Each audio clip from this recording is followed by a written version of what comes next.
Hi guys, it's me, Susan. Welcome to Cruisin' with Susan. Today is New Year's Day, 2017. A day when a lot of people start thinking about, if they haven't already been thinking about it, what they want to change in their lives, how to move forward and get rid of all the clutter, get rid of the extra weight, become healthy, more successful, be on time, a variety of behaviors, attitudes, feelings, relationships that typically we humans decide. Usually we start on Mondays, whatever the thing is, but January 1st is like the mother of all Mondays. It's when we really go to town, join gyms, things like that.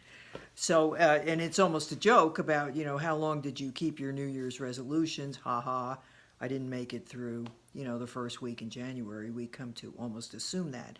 Well, the part I'd like to just say a little bit about is what might be underlying some of that trouble, other than the specific details of how to proceed to change. I'm sure I'll talk about those things again at some other time, but what I believe is if there's something that you want to change and you've tried repeatedly and you haven't been successful, it's time to look a little bit deeper. It's time to peel off some layers of your motivation and check out some of the feelings that may be interfering with your solving this problem. I always tell people that all problems can be solved, just not the way always that you hope that they would be solved. But if you're having a lot of emotion, or if there's some feeling underlying the problem that you haven't dealt with, then that's going to prevent you from solving what might be otherwise a pretty straightforward problem. Okay, and the primary feeling that I'm talking about is fear. And there's two levels of the fear that I just want to touch on, and then maybe you give it some thought and kind of let your mind play with the ideas. It's not so much, I know that that's your problem, but what I find is the more open you can be, especially to ideas that at first seem kind of far-fetched or that's not me. If you find yourself saying, not me, I'm not afraid, I would say it's a good bet that you are, because why not be open to the possibility if you have to become defensive? I don't know. It's just like a little sign that says, dig here. Okay, so anyway, there's two parts to the fear. I just want to touch on both of those. The first one is universal. We're wired as humans to be afraid of change. It doesn't matter if it's a change that we are almost certain will be for the better. It doesn't matter whether it's a change that we've wanted and asked for or one that's forced on us.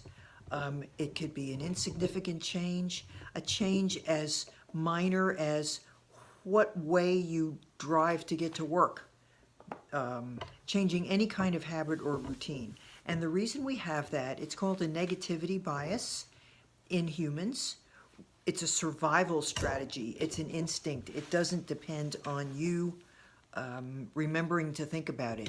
We're programmed to feel, excuse me, Rosie is trying to get her bone. There you go. I'm sorry. She can't, before she was over there like across the room, but the minute I started this, here she comes. We are programmed to have an instinct to notice something different. If we do something the same way every day, if we walk the same path, if we go through the same routine, there's a certain comfort to that because we have previously done it and survived. So on a gut level, our instinct tells us this is probably safe. If we change any piece of that, on some level, we will feel anxiety. We will feel fear. We will feel a gut sense of a discomfort. Something that says, maybe you shouldn't do this. Maybe you should stick with what is familiar. That is because overall, when you do something that you haven't done before, the risk is greater. Now, it could be very minor or it could be huge, but our body doesn't distinguish between minor risk and major risk. It just feels risk and gives us a signal that says, don't do this. Now, our minds are also programmed to be able to evaluate that risk and override the body's warning by saying or thinking through the problem and making a decision, okay? But if you don't know that that fear is in there, you're going to let it influence your choices. It's going to feel, it might be a thought like, oh, I'll do it later, or oh, I'm too tired. I'll start tomorrow. Something that seems very insignificant, but the bottom line is you don't do the new behavior now. You put it off. Okay, so I'm trying to make you feel a little bit more able to understand this isn't you, it isn't a weakness, it's a programming for survival that you have to be aware of, because otherwise it's going to subtly influence you and you won't even know it. Okay, learning to be uncomfortable, learning to feel the fear and do it anyway, assuming that you have evaluated the risk with your wise mind. Your wise mind understands the feeling, but also can think, what is the threat really? What is the risk really? That's why some people like to imagine worst case scenario and think, okay, could I tolerate that if that happened?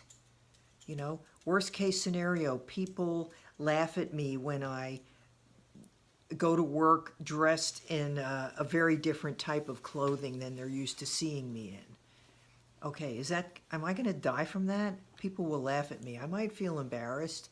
Okay, but do I want to let that control my life? That kind of reasoning helps you to feel the fear and do it anyway. It also might help you by saying, you know, the worst case scenario is you could die, and maybe you don't want to take that risk. That was actually why I stopped skydiving. I decided, no, it's not worth the risk after I had a few mishaps, and fortunately came through them okay. So it doesn't always mean feel the fear and do it anyway, no matter what. It just means don't be surprised if there's some discomfort, and don't be surprised if it manifests in a very subtle way, like just saying, oh, you don't feel like it. You know, going to a party where you don't know that many people, or a meeting of a group you've wanted to join, a meetup group, but you don't know anybody. Your mind isn't necessarily going to say, you're afraid of meeting new people, you're afraid of being judged, you're afraid of being rejected from the tribe. It might just say, you're too tired, or, you know, wait and go next time, or you don't really like that topic that much anyway. There's a whole variety of ways that it convinces you to avoid. Okay, the other piece of the fear is something that's more specific to each one of you, and I can only kind of describe it in general, and you would have to go into the details for yourself, but that pertain to your own particular psyche. And that is a fear of that the change will leave us open to something, a new experience that we actually, I can't say we don't want it, but we're not sure what to do with it. The classic example is the person who, often it's a woman, but not always, who is unable to lose weight as desperately as that person wants to be more attractive and be able to get into a relationship that leads to commitment and to find a life partner. Okay, I have the privilege of being able to work with people on deeper levels, and really more often than not, you will find a fear lurking underneath that strong wish to become attractive and to enter a relationship. It could be the fear that the relationship won't work. It could be a fear of sexuality, often is that. That fear of sexuality could be related to feelings about the self. It could be related to acknowledged or unacknowledged history of sexual abuse, sexual trauma. It could be related to a fear of growing up, believe it or not, that if we don't engage in a mature, fully connected relationship with another person, we can stay kind of childlike. And even if we're unhappy, we can kind of blame the world and feel like victims and things that are miserable but safe. So I guess the bottom line for me is if there are things that you want to change in your life, and they're showing up right now in a form of resolutions or determination or a list of things that you want to change, please consider looking at the ways that your body and your mind and your heart might fear the very change that you want. If that seems too far-fetched to you, I don't know, come talk to somebody like me and we'll help you. We'll help you find where it may be happening. I can't say it's always the case, but I think that fear of change thing that we all share, I think that really dovetails with our own individual history and psyche, and between the two of them, they often create a formula that leads to sticking with what's familiar, even if it makes us unhappy. Okay, so that's my latest.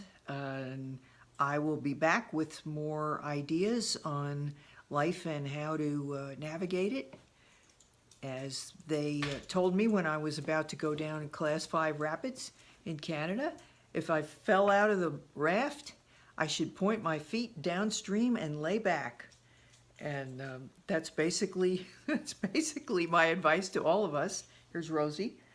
For 2017, just go with the flow, be open to change, and it'll be scary, but it won't.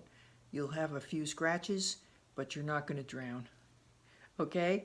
And remember, as always, to live well, laugh often, and love much. And I will see you soon on Cruisin' with Susan.